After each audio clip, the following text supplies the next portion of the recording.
Something about like having that moment with the baby, I think it'll probably stay with me for the rest of my life. Mesa Police Officer Perez was dealing with a passenger on the light rail near Main Street around 10 in the morning at the end of July.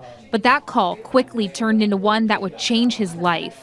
What's going on? Oh, we need help to the ER. 45, I'm gonna have an unconscious, unresponsive infant.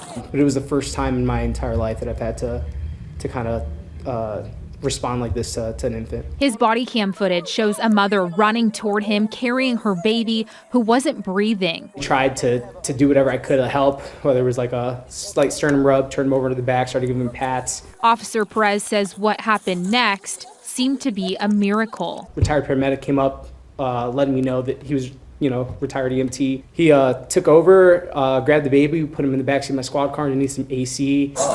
Okay. It's not very often that you have citizens that come up and help perform life-saving measures. Once I saw the baby kind of took a gas, started breathing, immediately I felt like a little bit of relief. Officer Perez says this happened in just a couple of minutes, but it felt like hours. It was by chance that they happened to see my lights and stop by there. I don't know what would have happened if they hadn't, but I'm glad that they trusted in us enough. And for Perez, this call brought up a lot of personal feelings, as he will soon be a parent himself. Yeah, we are expecting, so it's definitely one of those situations where, one, it was super eye-opening. It was a very surreal time for me, just given like everything that's happening with my own relationship and our child, right, our expected child, and then for this to happen, it was kind of an emotional time for sure.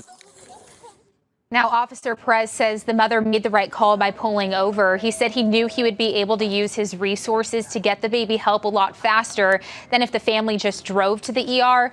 And again, was just so happy he was in the right place at the right time. Yetta? Yeah, and so are we, because this could have been a totally different story. Holly, thank you. Yep. Developing